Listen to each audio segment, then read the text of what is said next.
வணக்கம் ராதிகா. திண்டுக்கல் மாவட்டம் பழனி தண்டாயுதபாணி மடத்திற்கு சொந்தமான சுமார் 1 ஏக்கர் 40 சென்ட் நிலமானது தற்போதைய சந்தை மதிப்பில் சுமார் 100 கோடி ரூபாய்க்கு மேல் விற்பனையாகும் நிலமாகும். இந்த நிலத்தை விழுப்புரத்தை சேர்ந்த முருகதாஸ் மற்றும் பழனி மற்றும் திருப்பூர் பகுதிகளைச் சேர்ந்த சேதுபதி, வெள்ளத்துறை ஆகிய 3 பேரும் போலி ஆவணங்கள் மூலம் முருகதாஸ் விற்பனை செய்ய அதை வெள்ளத்துறை, சேதுபதி அந்த இடத்தை சுமார் 2 கோடி ரூபாய்க்கு விலைக்கு வாங்கினர்.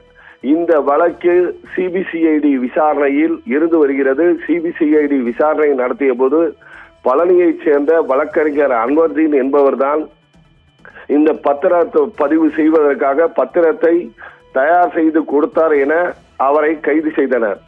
இந்த வழக்கில் தற்போது வரை 5 பேர் கைது செய்யப்பட்டுள்ளனர். அதில் அன்வர்தீன், சேதுபதி, முருகதாஸ் மற்றும் வெள்ளத்துறை சார் பதிவாளர் ஜஸ்டின் மணிகண்டன் ஆகிய 5 பேரும் கைது செய்யப்பட்டுள்ளனர்.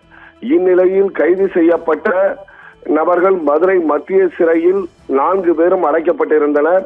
அந்த 4 பேர்களையும் கடந்த புதன்கிழமை சிபிசிஐடி காவல்துறையினர் திண்டுக்கல் குற்றவியல் நடுவர் நீதிமன்றத்தில் 4 பேரையும் நாங்கள் மீண்டும் விசாரணை செய்ய வேண்டும், சிபிசிஐடி காவலுக்கு அனுப்ப வேண்டும் என கூறியிருந்தனர். அதற்கு நீதிபதிகளும் உத்தரவிட்டனர். இதையடுத்து மாஜிஸ்ட்ரேட் உத்தரவின் பேரில் மீண்டும் புதன்கிழமை மாலையிலிருந்து அன்வர்தீன், முருகதாஸ் மற்றும் வெள்ளத்துறை, சேதுபதியிடம் சிபிசிஐடி காவல்துறையினர் விசாரணை நடத்தினர். 3 நாட்கள் உத்தரவிட்டிருந்த நிலையில் நேற்று மாலை வரை விசாரணையானது நடைபெற்றது. இந்த விசாரணைக்கு பின்பு 4 பேரும் திரும்ப மீண்டும் நடுவர் திண்டுக்கல் ஒருங்கிணைந்த நீதிமன்றத்தில் உள்ள குற்றவியல் நடுவர் நீதிமன்றத்தில் ஆஜர்படுத்தப்பட்டனர்.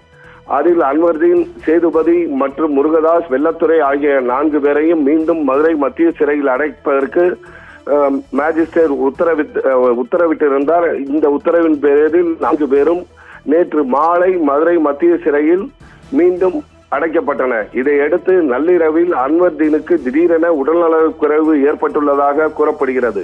இதையடுத்து சிறை அதிகாரிகள் உடனடியாக அன்வர்தீனை சோதனை செய்து மீண்டும் அவர் உடல்நலம் அதிகளவு பாதிக்கப்பட்டுள்ளது என்பதை அறிந்து மருத்துவமனைக்கு அழைத்துச் சென்றுள்ளனர். மருத்துவமனையில் சோதனை செய்த மருத்துவர்கள் அன்வர்தீன் ஏற்கனவே உயிரிழந்து விட்டதாக கூறியுள்ளனர்.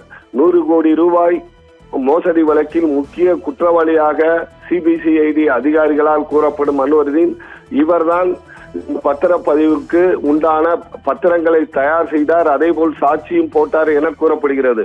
தற்போது அன்வர்தீன் உயிரிழந்த சம்பவம் இப்பகுதியில் பரபரப்பை ஏற்படுத்தியுள்ளது. மேலும் இவர் பழனியைச் சேர்ந்தவர் என்பதால் பழனியிலும் இந்த 100 கோடி ரூபாய் வழக்கு ஏற்கனவே மிகப்பெரிய பூதாகரமாக நடைபெற்று வரும் நிலையில் அன்வர்தீன் உயிரிழந்தது அதிர்ச்சியையும் மேலும் பரபரப்பையும் ஏற்படுத்தியுள்ளது. ராதிகா.